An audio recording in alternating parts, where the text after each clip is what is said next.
that. So we think we're here just to listen, think about, contemplate, analyze, discuss Buddha's views about the human mind and our human condition and suffering and happiness. Really, that's what it's about. So to hear it as advice, we don't have to take it, but if we do like it, then, try to put it into practice. And basically, it's to help us develop, lessen our neuroses and grow our goodness, really. So really simply, the bottom line of Buddha's approach to the mind is that we've got this capacity to lessen our neuroses and grow our goodness, that we're not set in stone. Simple but profound. So let's discuss all this. Sangye Chodan Soki Chanam La, Chanchu Badu Dagni, Kyapsu Chi, Dagi Chonyan, Give Sonam Ki, Drola Penche, Sangye Drupa Shog, Sangye Chodan Soki Chanam La, Chanchu Badu Dagni, Kyapsu Chi, Dagi Chonyan, Give Sonam Ki, Drola Penche, Sangye Drupa Shog. So same as usual, just whatever I want to talk about. Is that the plan? There's no topic. Is there a topic? Last time we were talking about contentment. We were talking about Buddhist mind training and the relationship. Okay. But no topic for tonight. That's specific. Okay.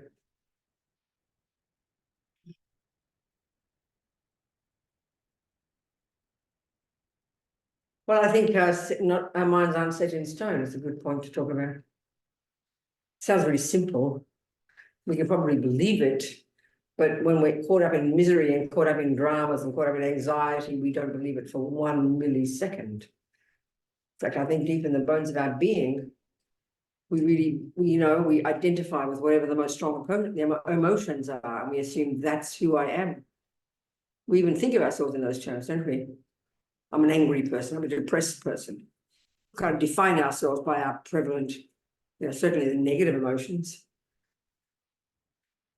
They seem to loom large in the mind, don't they? And somehow we believe them. This is the worst. This is the worst thing we do to ourselves, actually. And it's really, we might know theoretically that when you hear the Buddhist view, it's quite shocking. It's quite radical. The Buddha's view is that we can actually get rid altogether of ego and attachment and anger and pride and jealousy and confusion and fears and neuroses. This is kind of extreme.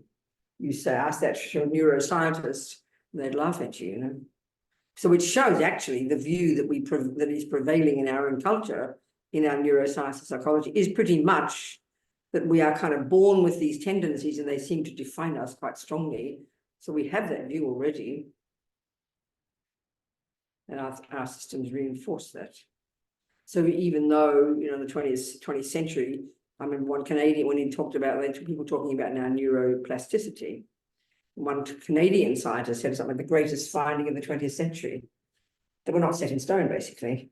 So, we seem to have the view that we are. We define ourselves very strongly in terms of, how we feel.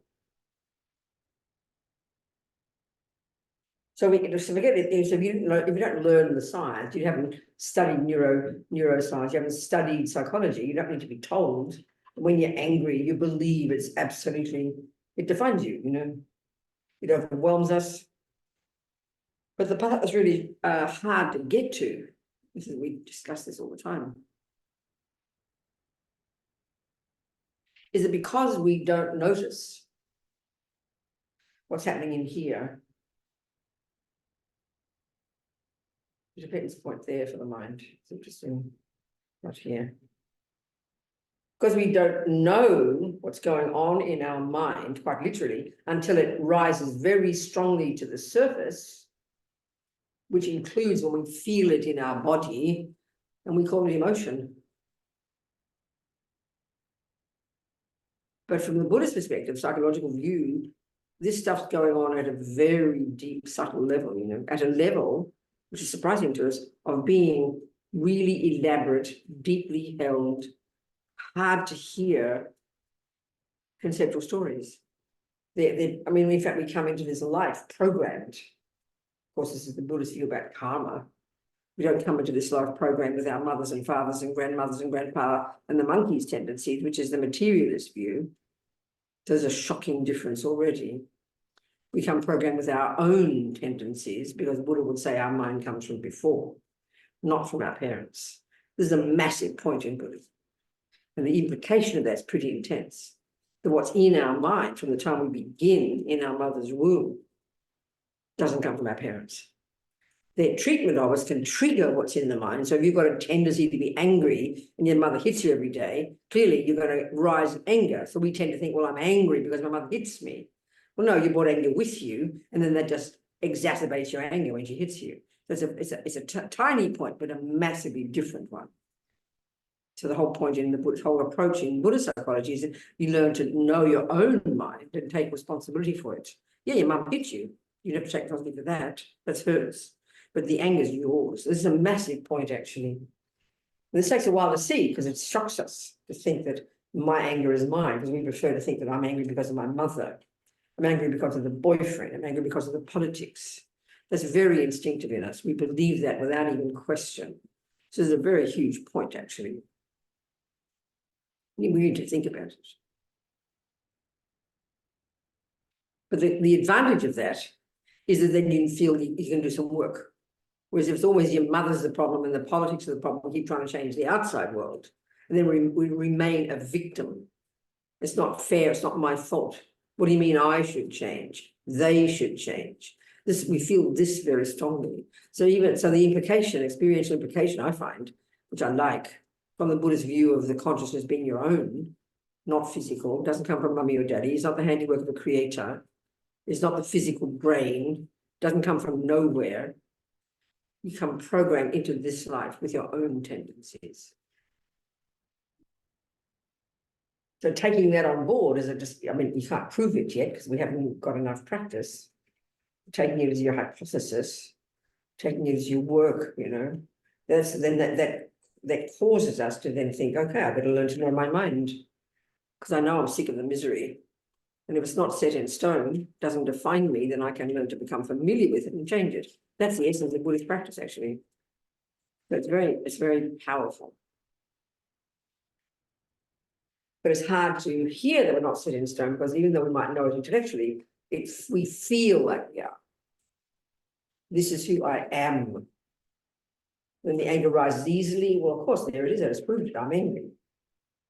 And then we believe it's innate within us. We believe it's at the core of our being. That's one problem. And the other problem, which is the worst one, but it's because it's such a habit.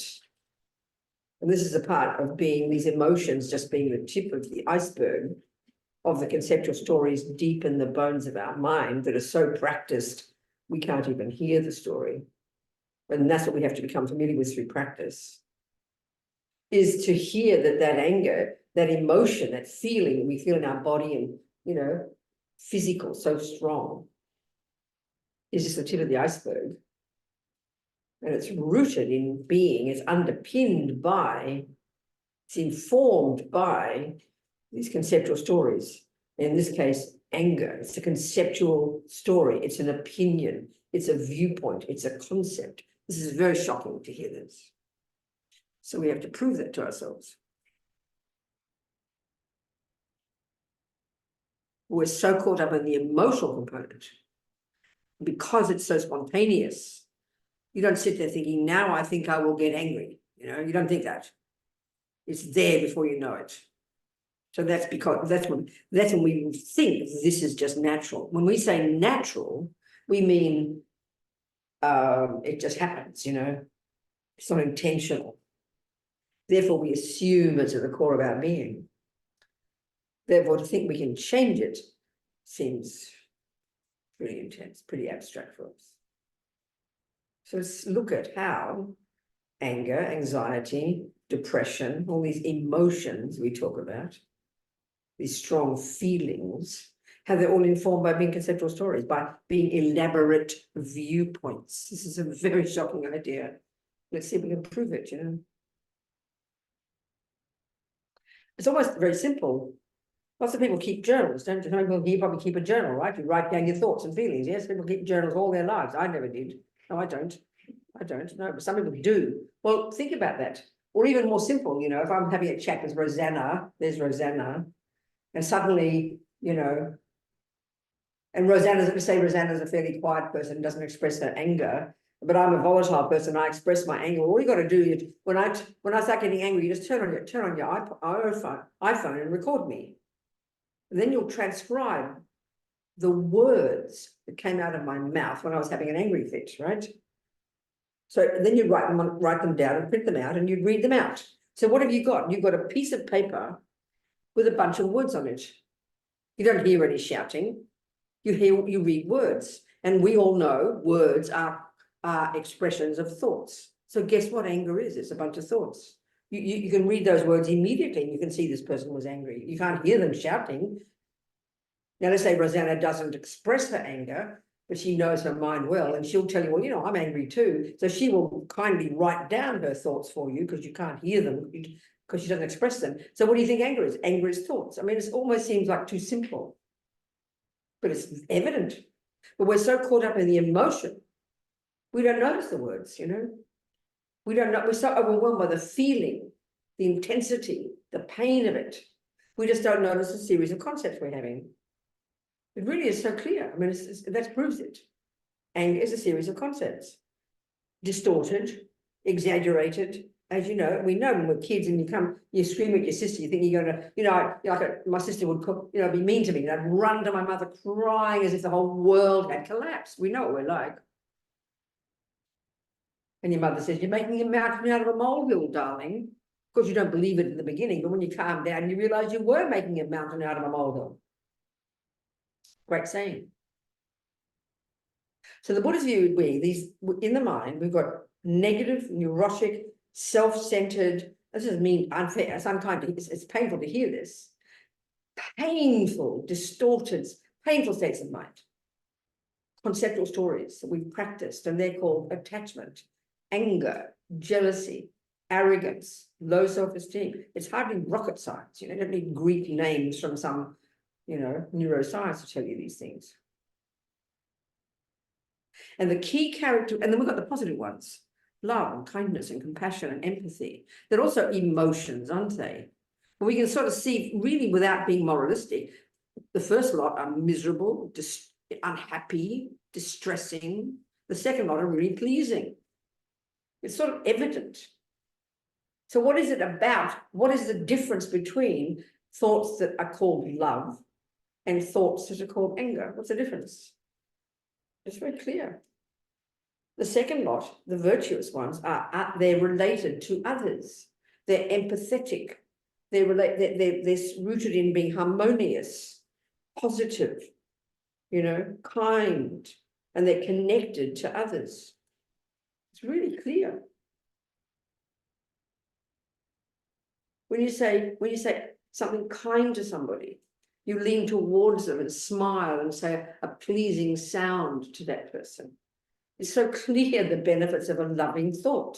And then on the basis of the thought, you express it in a word, and then the other person gets the benefit. We know that, it's very evident.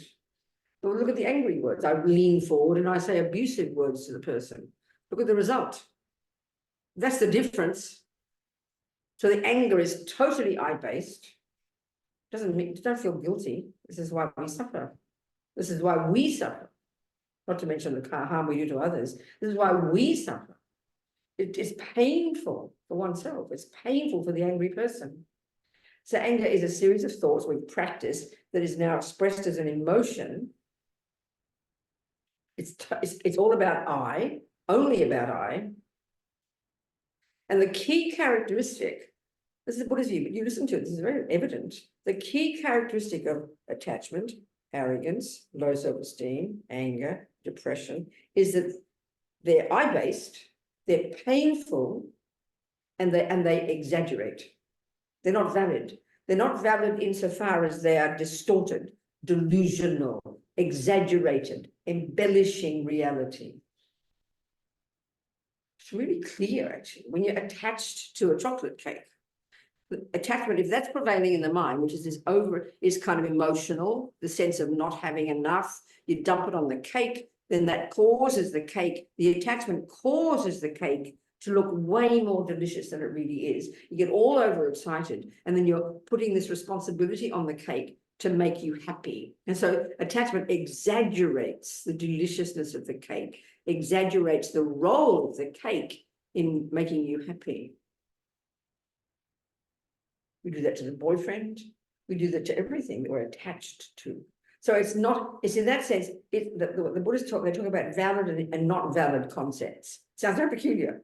Attachment is not valid insofar as it's a distorted view. It's not an accurate view of the cake. It's clear.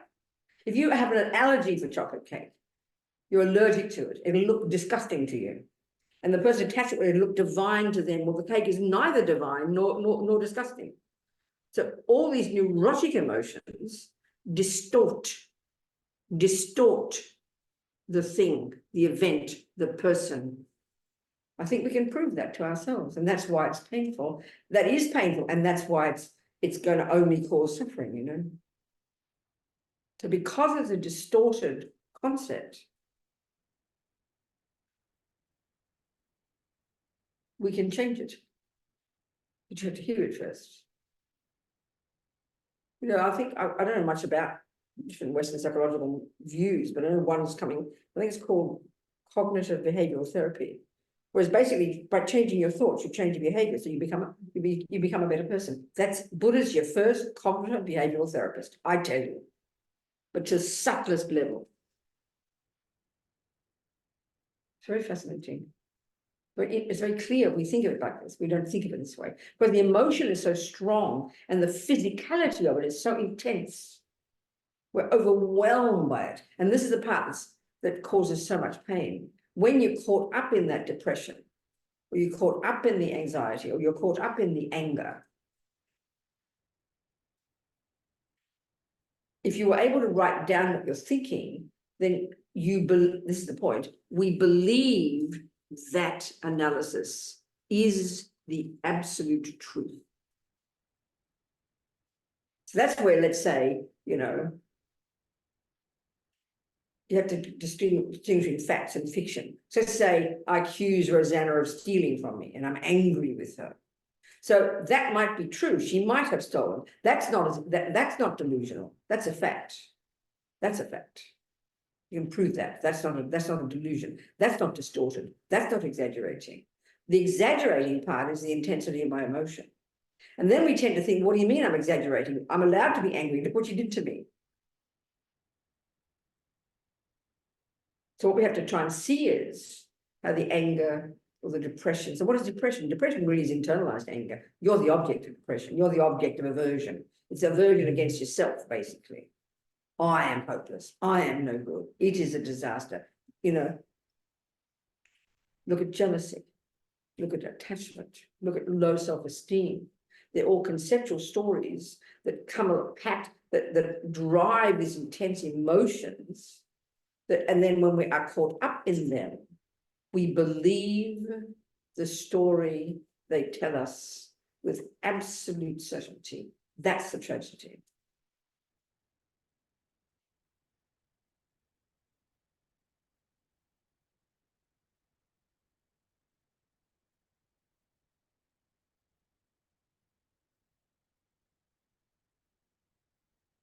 So because they're conceptual stories deep in the bones of our being, and we've practiced thinking for so long, because they're conceptual stories, we can unpack them and unravel them, deconstruct them, and have new concepts to counteract them.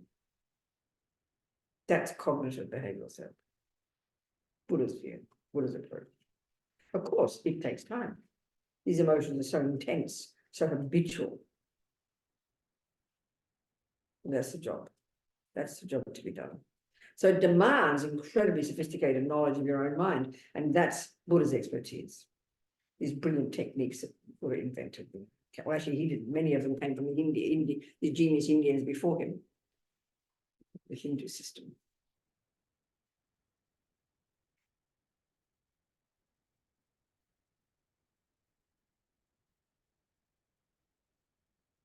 So because we're caught up in these different emotions, that's why we have to become familiar. There's a multitude of approaches to them. So one approach, and it's very common in the West, a knowledge of this one, is to let the thoughts just come and go. That's a really good practice. That's a profound practice, actually. You know, you sit there and decide to go and concentrate, just do a meditation for 5 minutes. And you're going to just, you know, say you use your breath, you focus on your breath you anchor your mind to the breath because it's just convenient. Then naturally the thoughts are berserk. I mean, they're not going to disappear overnight. So one of the really excellent practice, you anchor your mind to the breath. And then you can't help but hear the thoughts, even more loudly. But you learn just to not pay it. You learn, see, part of our problem is often people think the meditation is to make, hopefully all the thoughts will go away and get very distressed if they don't. No, that's a foolish thing to think, you know. So you anchor your mind to the breath. And so the practice is you're hearing the thoughts, you can't help.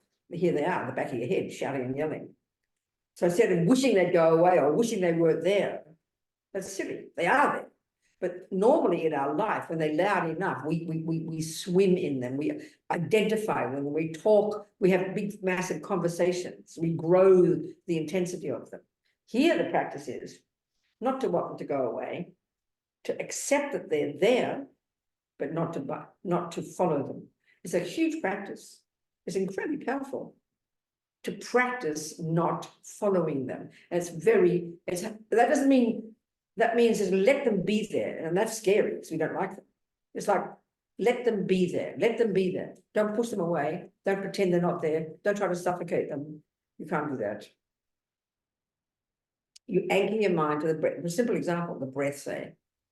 You just watch the breath coming. It's just because you're anchoring your mind to it, that's all. And then you hear the thoughts and you allow them to come and allow them to go. This is a tremendous practice. Tremendous. And then you bring that to bear in your daily life.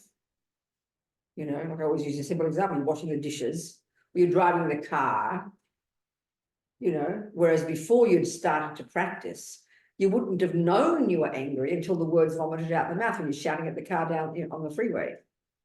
But now, because you've been practicing, focusing your mind, letting thoughts come and go, you're becoming more conscious, you know, of what's happening in your head. So when you're driving the car, you're not watching your breath, you know, you'd crash if you did that. But you bring that skill. You're driving the car, but now you're becoming more familiar with what's happening in your head while you're driving the car, whereas before you wouldn't notice until it was out the mouth. That's the benefit of some simple practice. You become more familiar. And that's what we have to do. We don't like that because the thoughts are too painful. We wish they would go away. We can't bear them. But we have to be courageous. These habits are deeply ingrained. They say even in the classical kind of Indian texts, you know, in the instructions on how to develop this brilliant skill that these genius Indians more than 3,000 years ago invented, called single-pointed concentration. Buddha took it with him when he diverged in his own direction. The one of this is described in terms of 9 stages of cultivation to achieve this extraordinary subtle level of concentration they call shamatha. I mean, it doesn't exist in the West at all. Sounds like cosmic. But we've got these skills coming from these genius Indians to, you know, they're all there, the techniques are there that enable us to completely subdue the grosser level and the sensory to get to these more subtle levels of our mind that, like I said, we don't even posit as existing in the West. They're there, these techniques. I mean, yeah, you've got to give up sex, drugs, and go to the mountains to do it. You can't just do it at home. You can practice, but you want to achieve it while you're living a regular life. But, you know, what I'm getting at is even the very first, one Lama in one text said that, you know, a sign of success at the first of the 9 stages is that you think your mind's getting worse. It's a bit like you didn't know you were unhealthy before. Now you start studying nutrition and you start eating better. You suddenly can't believe the amount of ill health. You can't believe all the yucks and the junk inside you, but you didn't pay attention before. It's not as if you're more unhealthy now than you were before. It's just that you notice it now. The same with our mind. So we have to have this courage. And I think there's a strong tendency in the Western approach to mindfulness that somehow, you know, we're trying to make it go away. I think. But it will eventually, you can, because it's not at the core of your being. But part of the process, I would put it this way, we have to learn to welcome it, have to learn to see it. So one approach is to allow the thought, and even in the midst of while you're in the kitchen or doing your work, or you agitate, you're on the toilet, you're walking, you're at work, and you're upset about something. And we have all these intense conversations in our head, don't we? Intense conversations, really dynamic. It's very hard not to. It's very hard not to buy into the stories, not to make it all worse, not to increase the pain. It's very hard just to allow the anger, the thoughts to come and not buy into them, not to have the conversation. That's the key, to try to not do that. The anger is there, it's kind of coming, it's old habits, the hurt, you're feeling it, but try to hear the thoughts. Try not to have the conversation. Try to let the thoughts come and go. It's very hard, but it's very beneficial.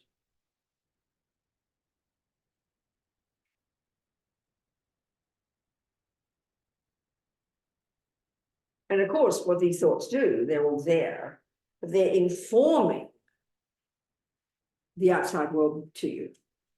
They say that, and the way they say it in the text on the mind in Buddhism, that the way the world, everything out there appears to us, or the way Lama Zopa puts it, like whether you're angry or jealous or anxious or loving or kind, whatever it is, positive or negative, the way the outside world appears back to you is in the aspect of what is in your mind. So if you're feeling peaceful, if you're feeling loving, empathetic with the world, you know, peaceful, the world will appear very differently to you. Then look at when you're angry, look how it appears now. Like you know, it's a completely different way it appears to you. We don't notice this because we believe whatever the story is.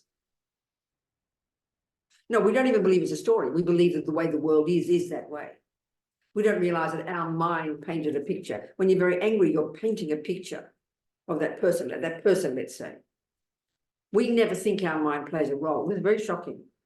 Very shocking to think that we don't think that our mind, the anger, is playing a role in the way that person appears back to us. We think they are that. We don't think that our emotional hunger for the cake causes the cake to appear delicious. This is very outrageous, but that's exactly what causes it to be delicious. Your attachment.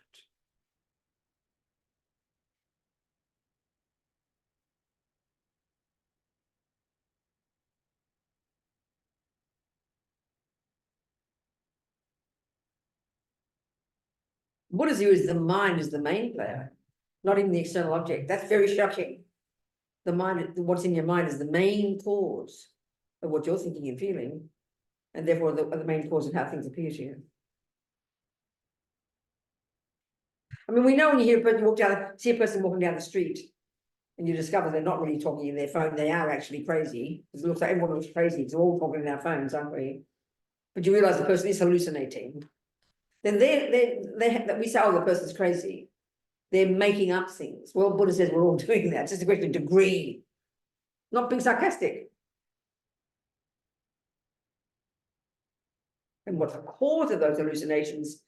Attachment, anger, jealousy, the neuroses. You know? But we, in our culture, think are normal parts of a normal person. So normal that you'd be wacko and weird if you didn't have them. So when you hear, you know, the possibility, let's say, in the Buddhist view, the possibility of becoming a bodhisattva, as they say, a certain level of person who's achieved incredible levels of compassion and love are from years and years of serious practice, not just kind of good luck, and have completely diminished and to whatever degree, even eradicated from their mind, even an atom of ego, attachment, anger, jealousy, pride. That even possibility sounds like mental illness in our views of the mind in the West, like you're mentally ill to be that way, because we consider, you know, attachment, anger, all these as normal parts of a normal person, meaning you'd be abnormal if you didn't have them. So it's very hard to read and hear this Buddhist view without just thinking it's some kind of science fiction, you know. It's Buddhist psychology itself. It's just Buddha's view from his own experience. This is the way the mind is, and this is what we're capable of ridding the mind completely. It's very encouraging. We've got to understand it logically, not just be superstitious about it. And when we realize, which is Buddha's point, that our suffering, just the emotional suffering, comes from these neurotic states of mind. Sure, the outside world plays a role. You can't say they don't. You can't say that Rosanna didn't steal from you. You can't say that your boyfriend didn't punch you. And it's very shocking for us to think that they're not the main cause of my pain. We really believe that. But we know of people who get stolen from or punched in the nose who don't suffer so much. So you have to look at that. That has to prove that the external world, the external event is the main cause. That's proof. We don't like to hear that proof. We don't like to hear that.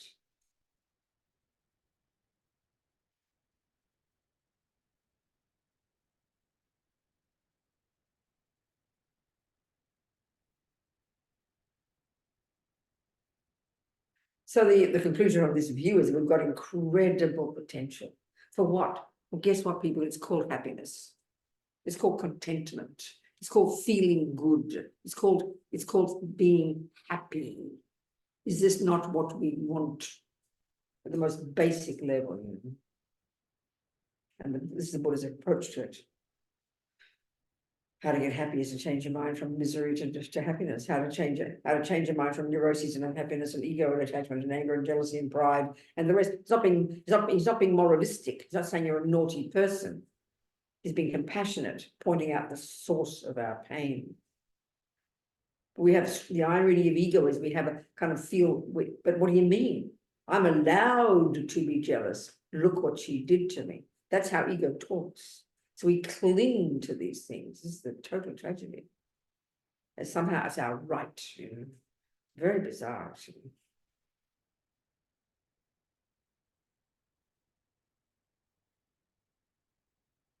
So listen, these demands a lot of work. Inner work, you know. A lot of work. Practice every day. But having also, this just isn't, this, and now I'm giving you a Buddhist analysis. I didn't make all this up. I'm just talking it in casual words, but this is straight from the Buddhist texts, the Buddhist analysis of the mind, coming from the view of the Buddha and the practitioners since then. It's like a serious analysis, incredibly sophisticated analysis of the mind in Buddhism, which surprises people because we think it's just some kind of religion, you know, it's different, but it's a really sophisticated analysis of the workings of the human mind. Totally fascinating. Scientists would love to study it. You know, it's fascinating, but what we're discussing isn't the physical brain. We're discussing the cognitive, the subjective cognitive process itself. It's extraordinarily fascinating.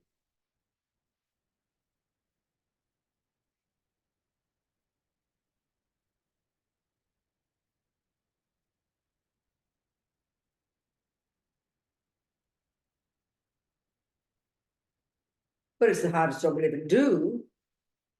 Because the irony of ego is, as I said, we cling. I mean, we know this. Often we know people are really suffering, and you can see that without being mean about them, they're totally attached to it. That's the irony is we are. The habits that we have are very strong. We're entrenched in them, and we hold on to them. It's not intentional. Just the habit is there to hold on to them because we've dug those grooves so deeply in our mind. We run to them, you know, and then we cling to them. So I'm allowed to feel this, we say. So we have to unpack all those assumptions, you know, and have this courage to learn, to identify what's in the mind, not to deny it, not to push it down. And this is very painful. This is very hard to do. Everything in us wants to blame somebody else. Everything in us wants to do that. Because then as soon as we do think we're owning it, we then turn to the other extreme and we have guilt. We conclude, oh, I'm a bad person. You know, we're so extreme. So it's a question of owning it, but out of compassion for yourself, truly, or kindness to yourself, because you're trying to find the source of your own pain and you want to get rid of it. So guilt, again, guilt, we rush into guilt very easily. It's one of these distorted neurotic states of mind. And guilt, again, is just another, it's just self-hate. You know, I am this and I am that, and I did this and I did that, and therefore I'm a bad person. All that is anger, except you're the object. So it's very instinctive. So this stuff takes a while to get in touch with you. Quite goes very to very subtle degrees.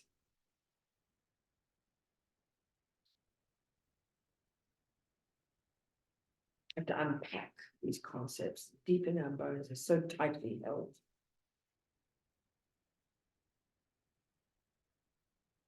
And of course, we have to add into the mix. We have to consciously, this sounds very hilarious to us, we have to consciously have positive thoughts. That's the most odd idea to us. Because the negative ones seem to come flooding, don't they? You don't invite them. I've never yet met a person who said, I can't stop thinking good thoughts, Robina. As long as the good thoughts come flooding, you know, they don't.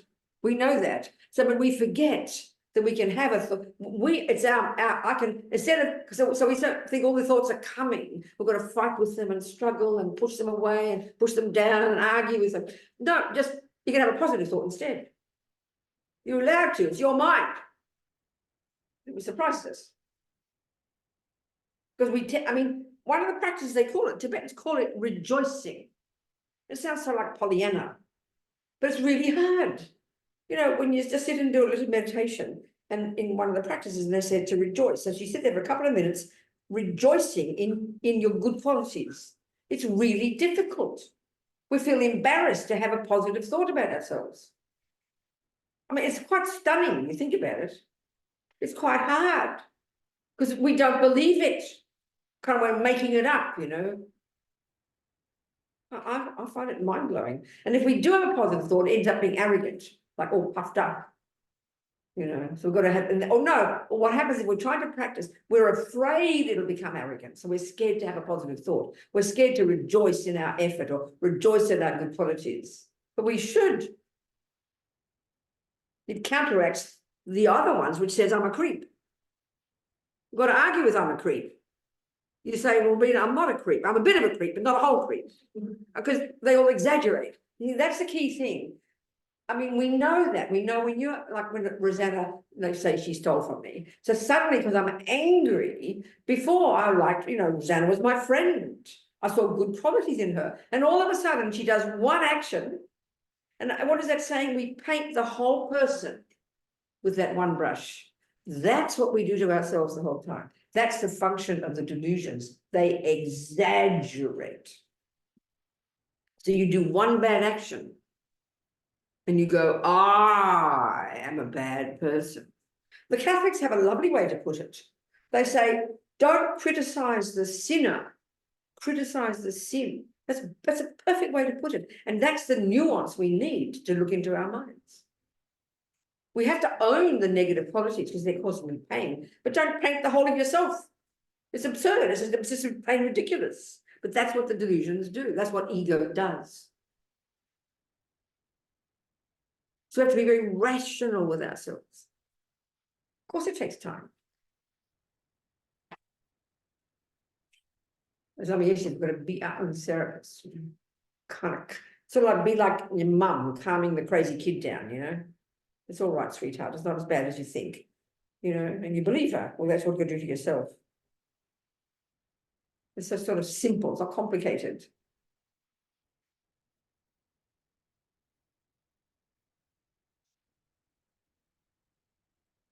This is like daily Buddhist practice, I swear to you. Walking, talking, driving, on the toilet. This is what you're doing with your mind all the time. You're sorting out what's there, adjusting it, changing it, fixing it. In the beginning, it's kind of a clumsy job because we're so addicted to looking at the outside world and having views about the outside world. Here we have to change that and start becoming much more familiar with our own thoughts and the processes and all the opinions we're raging on about. And, you know. So what do you think about that? Ask me some questions now, come on. People, anybody online, ask me some questions. Wonderful. Yes, Sunny. So, Anna has a Anna? question Yes, about Anna, betrayal and lies. talk to me about, give me your question, Anna, say it to me personally, sweetheart. Unmute, darling, and talk to me. Yeah, you're muted. Unmute, sweetie pie. Unmute your little thing. Can you do it? Can you unmute, Anna? There we go. I'm unmuted There you now. go, darling, you're unmuted. Talk to me, Okay. sweetheart. Talk to me. All right. Well, the betrayal and lies is from my boyfriend from 4.5 years, and just finding out that he'd been cheating on me. Yes, And very that's painful, darling. That's it, you're in the middle of all that now, are you? yes. Very, very painful, sweetheart. Are you still with him or have you kicked him out?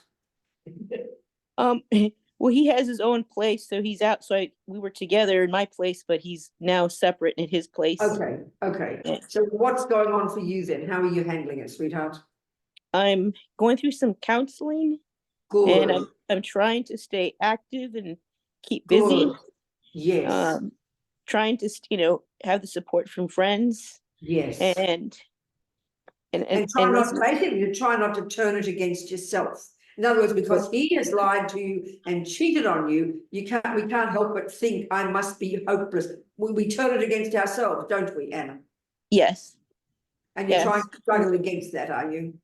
Yes, I'm struggling. It's so important. This is exactly the point I'm making. You know, that people do harm us. People do terrible things to us. And part of the problem is we turn it against ourselves. You're assuming you must be a bad person. Somehow you must deserve it. And that's the most important thing we have to learn not to do, Anna. Yes. You're learning that, are you? I'm trying.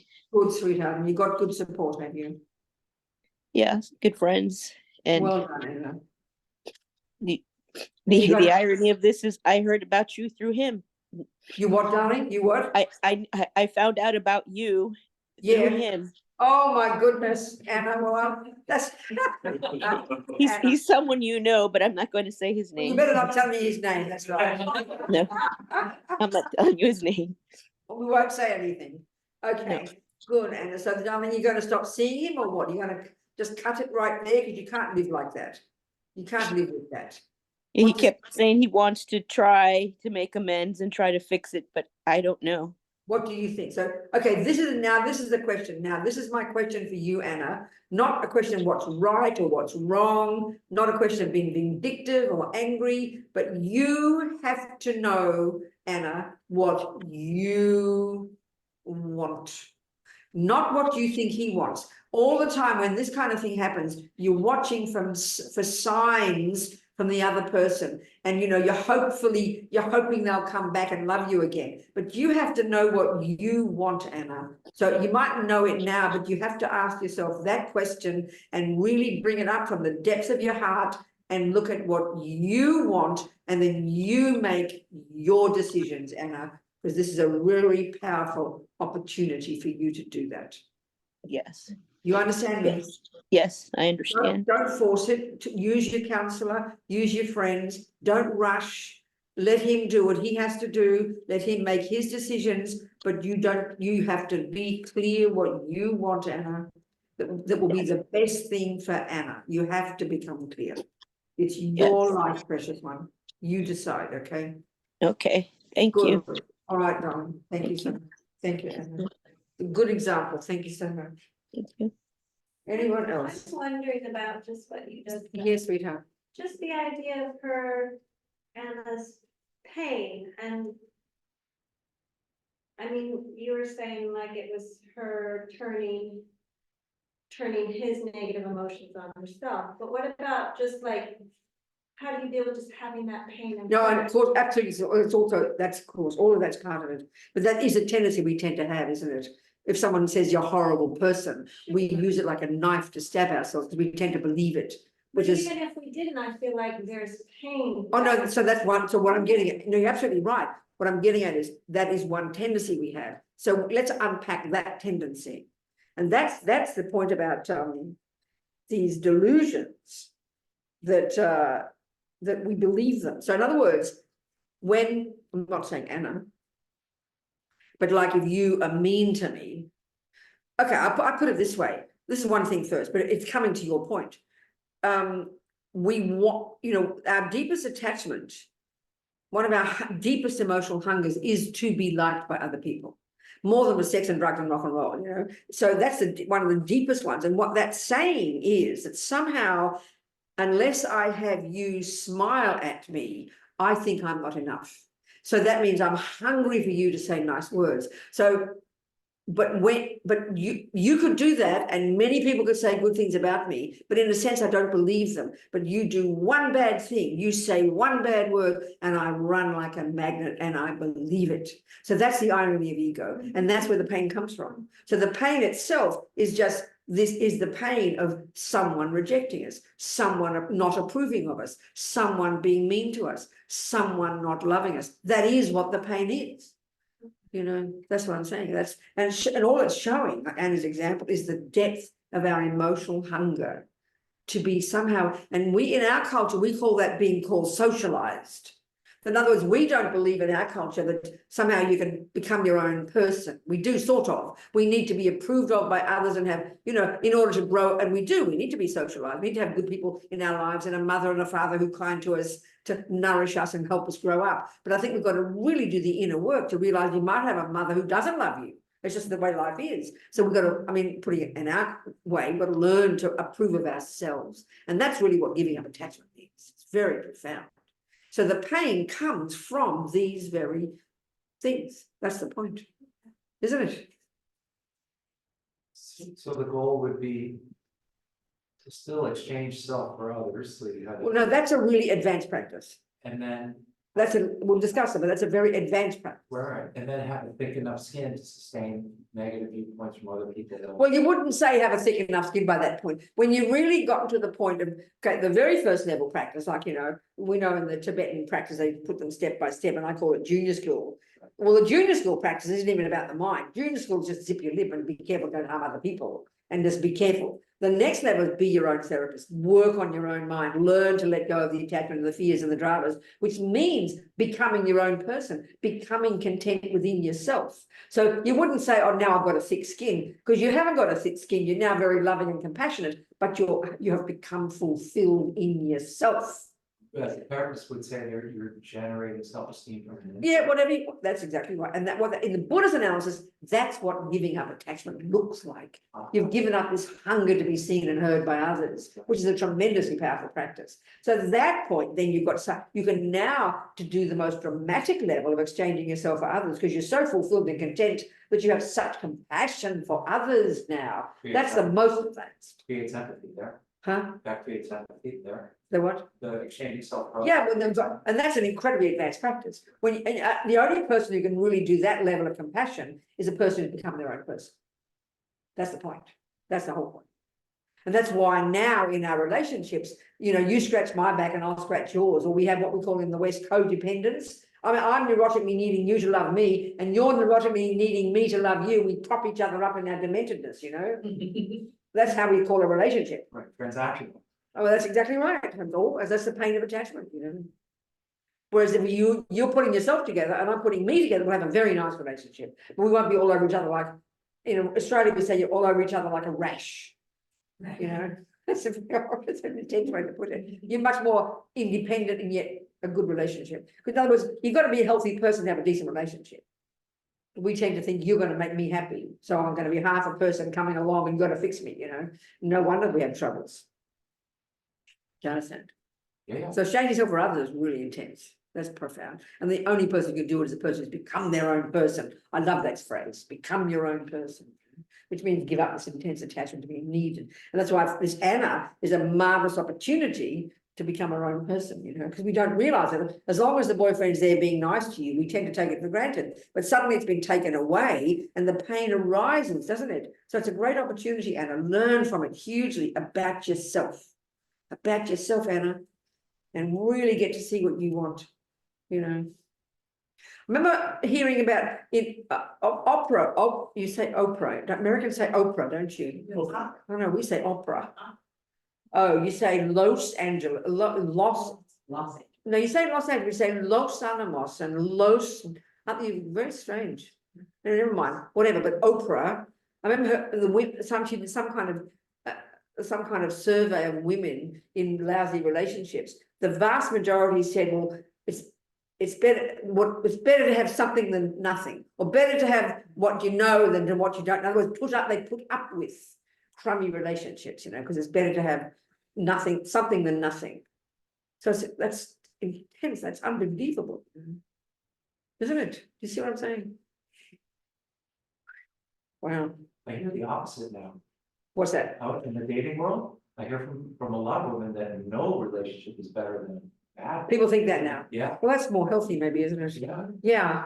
When you are like processing disappointment or pain or like letdown, Yeah. and you can use, the technique to sort of stay out of the story, which like Yeah. perpetuates Yeah. the thing. I guess what I would get confused is like, do you do it when you're like sitting on the cushion in the morning, you're like, okay, I'm gonna feel that disappointment and like sit with it, and then the rest of the day you sort of get on. Is there certain times that you would sort of allocate to processing something? I think or for sure, is it each sort of person, like yeah, I know. the whole day? I think everyone's very different, and as maybe you've got a daily practice, which is like your different practice, whatever. But I think it could be it is a good practice, but to be disciplined, not to sort of sit there and end up becoming and wallow in it. Because wallowing in the suffering is having a conversation with it and increasing it, isn't it? So yeah, of course, it's a good time to allocate to disciplined practice of allowing and being aware of it and conscious of it, but not buying into it and trying not to sink into it and swim in it and converse with it and agree with it and going deeper and deeper, and then ending up you understand? Like It's important not to staying grow it. still. Yeah. This is bringing Huh? up a question for me. What, darling? I don't want to interrupt. It's just bringing up a question for me, which is like. Yeah. Yeah, I tend to think I can think of suffering and pain as different.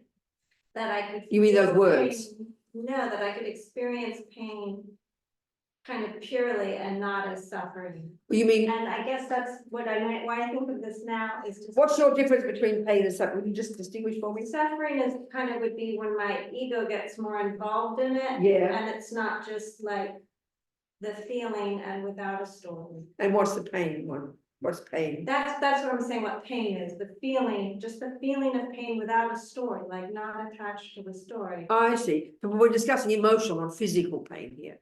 Yes, emotional. Okay, emotional pain. So maybe that's what you're saying is, yeah, because but see also what's interesting about that, this is my point. What's your name?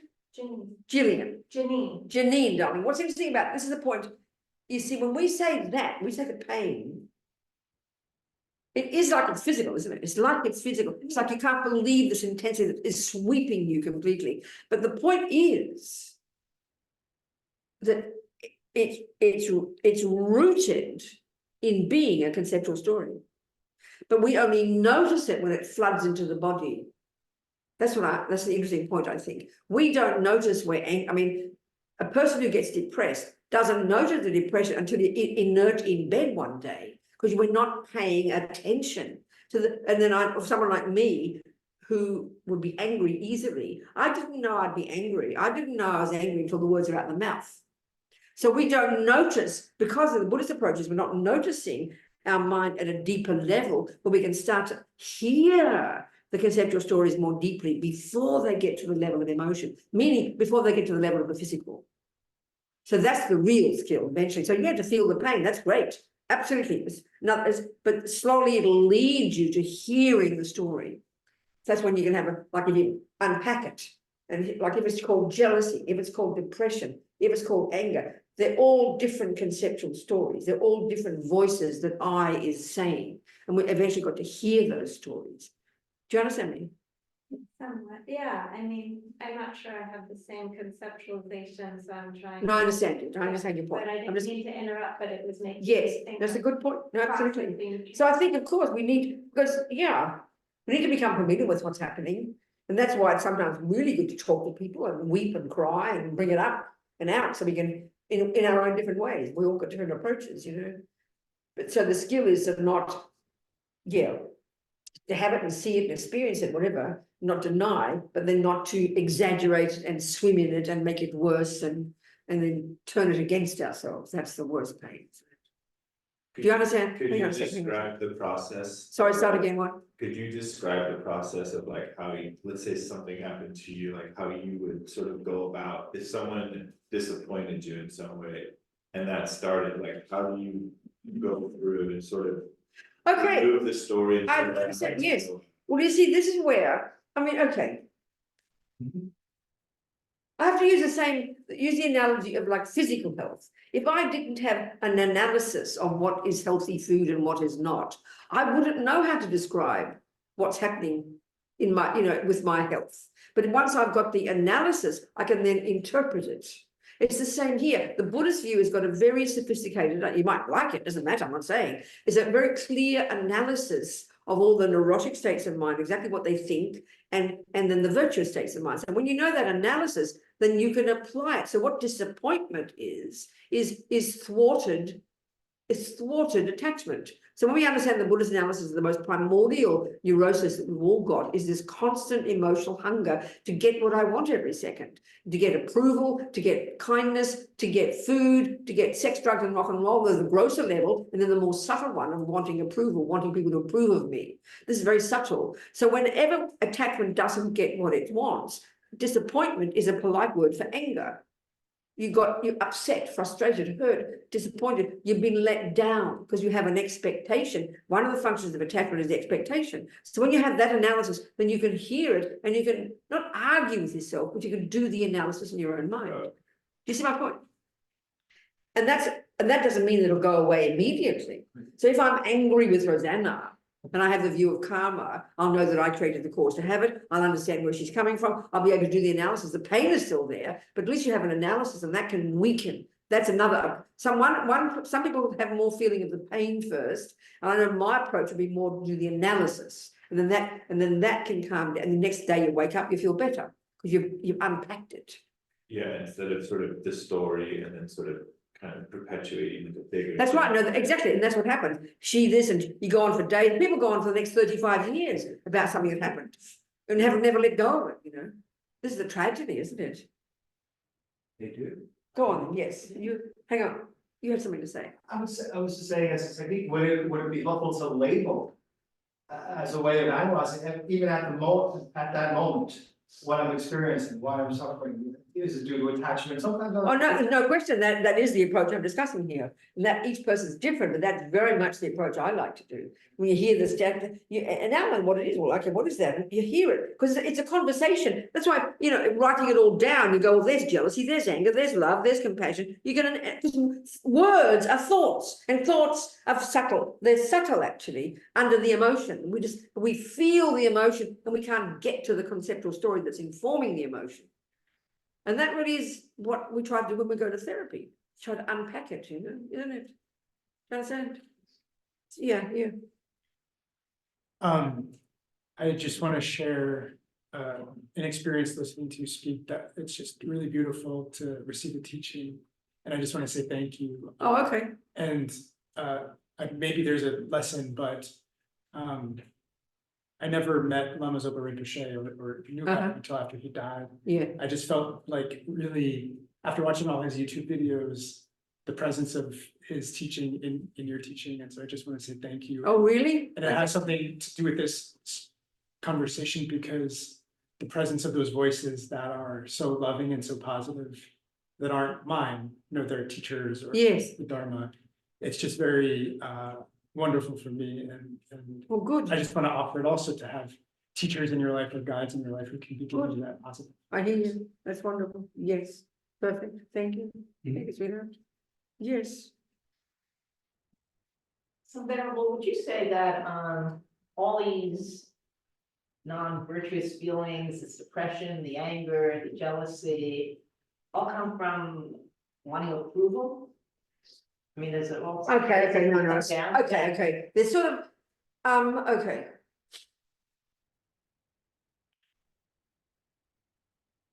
Well, you may know how Buddha talks about 3 poisons. Sounds so cute, There's the primordial ignorance is the very sense of an I in the first place, a separate I. a concrete separate I to whom things happen, you know? So then then the next one is attachment. So the primordial energy of attachment is dissatisfaction and wanting what I want. That's really what its main thing is. That means it wants comfort, it wants approval, the attachment wants what I want, which means the nice things, and the nice things in terms of what I want. That's the one that drives all the others, actually, really is, you could say that. And so it depends on which attachment it is, how deep it is. So like a person who's got attachment to food, they might be a very patient person, but they've got enormous attachment to food. Another person might have attachment to getting money, and so they'll be very greedy. Another person has attachment, we can see which one, main one, but all of the attachment is the same insofar as it wants what I want. And then depending on our habits. But the deepest of the attachment, you'd say, the deepest of the attachment, the most primordial, this attachment is the very symptom itself of this dualistic sense of a separate me. That is separate me that needs others to smile back at me, to show me I must be valid. It's like that. So that is the attachment to reputation. But to say everything is coming from that, you wouldn't say that, but it's pretty primordial. You know, anger, certainly, I mean, depends on the person. Anger is the response when attachment doesn't get what it wants. But that could depend on the kind of person, the way it's expressed. Like one person just get disappointed, one person will get depressed, but they're both symptoms of aversion. So attachment is pretty primordial. I mean, in the Four Noble Truths, Buddha would say it's the main cause of suffering. But of all the attachments, yes, the attachment to being approved of is the most subtle. I always joke, and there's a story about the Tibetan yogi, the Tibetan story. The yogis up in the mountains have given up all attachments, but still thinking about what the people in the village are thinking about them. I mean, our head is full all the time, and we see it. I mean, even if you say you're a shy person, what a shy person is just the flip side of an arrogant person. They're scared of what people are looking at them. So it's always this feeling of other people looking at you or seeing you, seeing yourself in reference to others all the time. So it's very primordial, this one. It's very close to ego grasping, I'd say, the attachment to reputation. And we're spending all our lives adjusting our behavior to make sure the person, even just the person who passes in the street or in the cafe, you speak too loud, you know. Oh, what are they thinking about me? I mean, you never even met them before. You understand? All the time we're referring to others, how we're seen by others. We're self-conscious. That's this attachment to reputation. Very profound. So it doesn't mean when you've given it up that you don't care what people think. You're more content now, and you're more honest and more sincere, more authentic, and you can be more loving and more compassionate now. Do you understand? Thinking literally, that's where you've made the paradigm shift. Well, I'd say Lama Zopa, a person like Lama Zopa, who literally had no longer the thought of I. I mean, literally it didn't arise. And that's what I mean in our culture, that's called mental illness. Okay? Do you understand? It's not possible to be like that. But you see the example of people like that. There's literally not the thought of I. It didn't arise. I mean, regular sense, you'd say the word I, but not in the usual needy way we have I. So it's unbelievable. Can't even imagine it. What else, people here? Any questions, Eileen? Always rely on Eileen for questions. I was just thinking of the story, you know, how disappointing it is, but you would say the first thing with any situation between yourself and another person or whatever it is, that the first thing is karma. That would be the first thing, even though we can't figure that out, but that would be the first thing you would think of in order for you to keep going to the next step.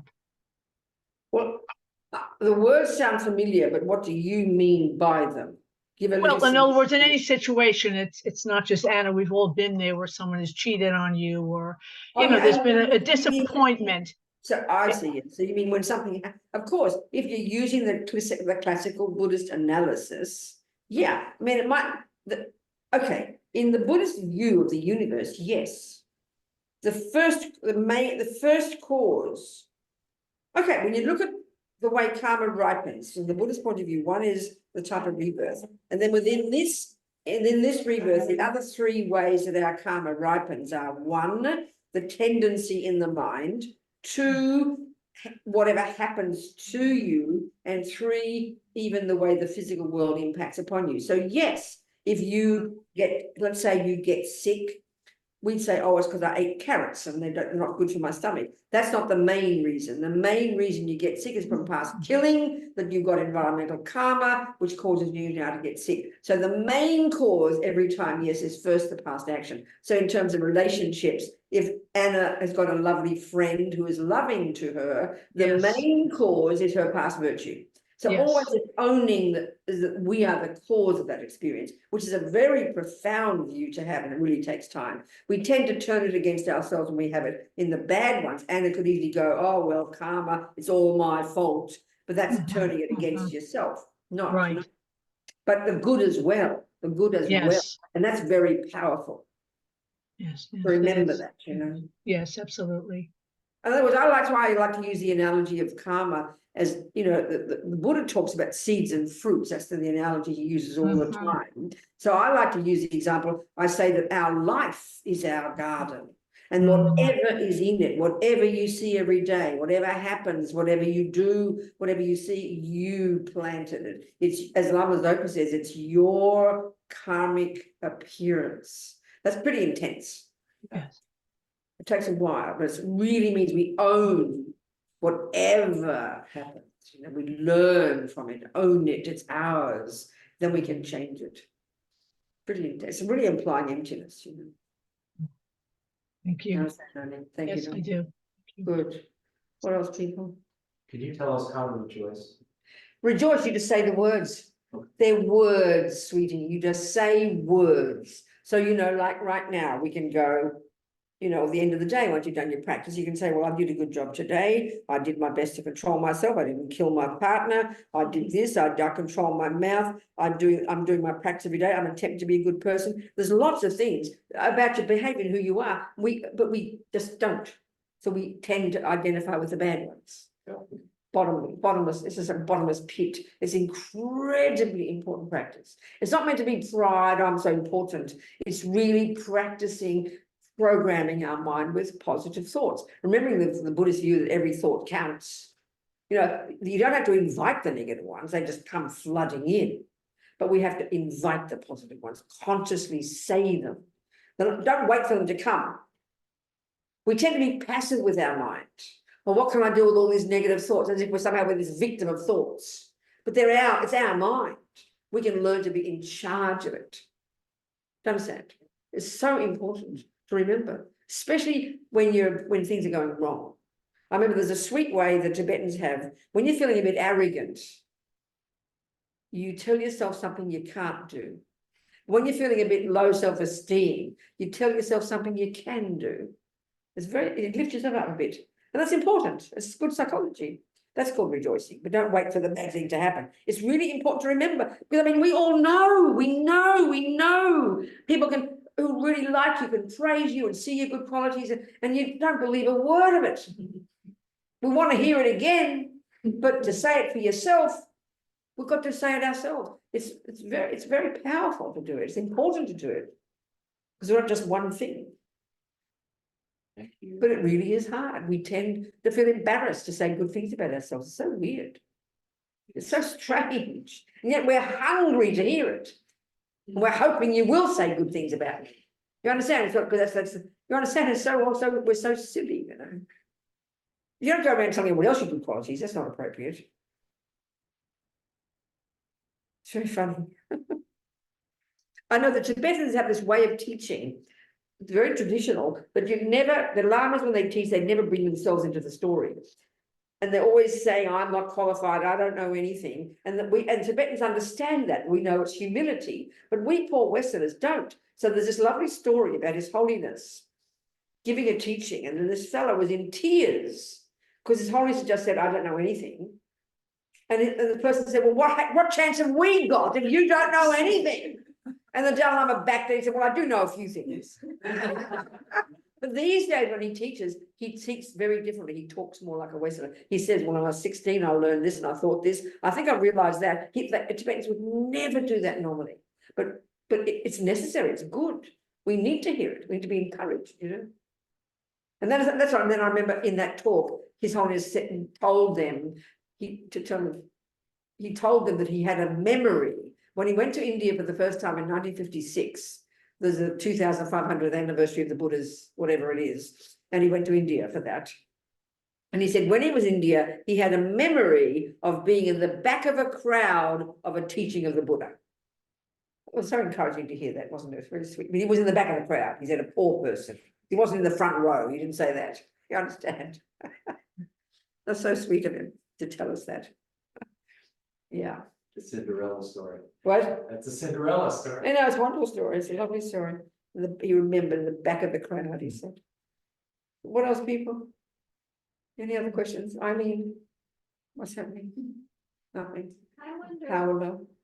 Anna, any more? Sunny? Yes, where? I have a- Yes, It's Janine. not really a question, but I Go, wonder darling. if you could Yes. talk at all or have thoughts about Yes. any relationship between delusions and creativity. That's a really good question. Why do you ask that? What's behind that? That's a really It's good something question. I thought about when you were talking earlier. That's a and really it's curious the one question. that stayed with No, that's a me. very curious question. Because, yeah, I hear you. So interestingly, okay, attachment. You see, when we understand the Buddhist analysis of the mind, okay, when you get, okay, the epistemological model of the mind in Buddhism, and this is very abstract for us because it's not the Western model at all. We've got different ways we can cognize things. So when we're advanced, when we've really gone somewhere on this path, we have achieved this level through having single pointed concentration. We've achieved a level of cognition that's actually really more in tune with the purity of our minds, which is non-conceptual, quite literally. So that's bizarre to us. We don't even know what non-conceptual means, except for the sensory, because there are these subtle levels of mind that cognize things accurately and purely, and it just sounds abstract to us. So, but our normal way of cognizing is at the very gross level, which is the level of conceptuality. So that includes all our emotions, which is a big surprise for us. So we live at a level of conceptuality where we literally make things up. We make up stories, and even karmically, the whole world is the product of conceptuality. We create the universe. So conceptuality. Now, of all the delusions, the most primordial, besides the root delusion of grasping an I, is attachment. And attachment, and all the delusions being conceptual stories, they embellish. So attachment embellishes the good qualities of something. So you could say that attachment is completely the function of being an artist.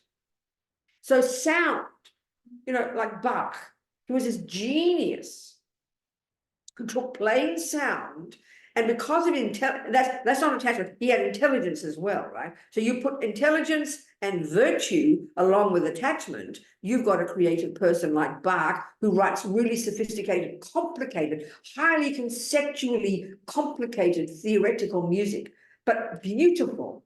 So attachment embellishes. Artists embellish shapes. So clever artists can make a plain shape totally beautiful. So you get a person with lots of attachment who's creative, but you add jealousy and depression to it, they're going to be one of the typical dramas of what we think of as an artist who walks around being miserable, as if you have to be miserable to be an artist.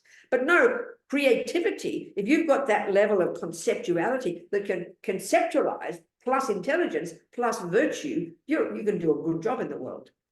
Because conceptuality is itself literally creating things. We've made up this universe, almost, you could argue. So it's got a lot to do with it, yes. Yeah. You understand? And So attachments have a lot to do with it too.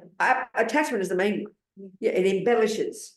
So if you mix it with virtue, that's good. If you're going to mix it with non-virtue, I mean, attachment is a delusion, but if you just the bare bones conceptuality level of it combined with virtue would be a creative person who's helping others. Do you understand? Yeah. You understand that? Or a person who's good at conceptuality and can use money to help others. Conceptuality, I mean, money is just this thing we've all made up. And clever people in the finance world, you can be, the evil ones who do all the, the fast traders and all those, they're using this, like you, clever mind, really super creativity. That's attachment energy, pure attachment, where you can embellish something and turn it around this way, make it this way. Yeah.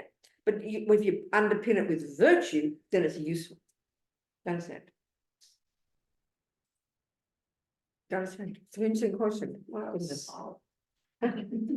What? That was great. God. God. So this is the one we're living, and that's the bodhisattva path. We're utilizing the rubbish that we've got, you know. That's the point about the bodhisattva path. The first one is to give it up. Then we can, given that we're on the bodhisattva path, might as well use it for use for the world. That's the point. Use the money, use the music, use it for what we do to.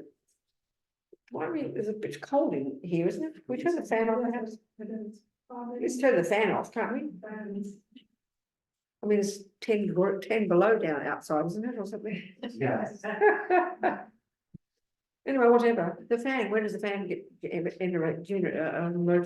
okay, people, what else? Time to go home, I think, isn't it? What time is it? Yeah. 8:45, yeah, it's time to go home. Any questions, people? Any questions? Yes, Eileen, talk to me. Just in terms of, because you mentioned the world. So when we look at the world, I mean, throughout history, it's not just now, but Yeah. you know, war and just the nightmare of it all. Basically, it's just an externalization of habitual conceptual Of course it is, thoughts. of course it is, of course it is, darling, of course it's all it That- is, you're exactly right. I mean, where do you think guns come from? They don't grow out of Yes. trees. They're the manifestation of angry minds, where we create weapons to harm each other. It doesn't come, it's so clear it comes from the mind. Yes. So a gun is a manifestation of anger, you know, everything is a manifestation of the mind. That's what conceptual is a starting point. That's exactly right. So at least we can grow the good concepts. Yeah. Start with them, and then we can even use the negative ones on the bodhisattva path. That's right. Huh? Never mind, whatever, it doesn't permanently on, is it? Okay, what to do? So listen, nothing more to talk about. Go home now. Is it go home time? I think so. Yeah, it's 8:45. Hang your britches on the line. Isn't it? We learned as children, didn't we? Okay, you people. Thank you, Anna, for your story. You be brave, baby. You're doing a good job, all right? Anna? Thank you so much. Maybe Good. I'll continue on to some of these sessions that you have. Yeah, you do that, darling. I look forward to seeing you. Good, Anna. Thank you, All right. sweetheart. Thank you, everybody. Thank you. Daniela and Thank you. Paloma and Venerable, love you. and there's Sunny and Pranab, and that's you, yes. And there's Dawn and Mary and Palsa, you're there. I'd love to see you with your big red heart. I'm happy. And Kimberly. Okay, darlings, that's it. And Afisha. In Love you. or somewhere. Thank you. Okay, darlings, goodbye. I'm going to turn you off and we'll all go home. Okay? John Chub Central Group of Chain, my Kepanam, Keguchi, Kepanam, Pame Payan, Gong Ne Gong Du Kobo Show. And never give up. That's it. Don't worry, Sammy. Don't worry about the words. Goodbye. Thank you. Never give up, never give up, never give up.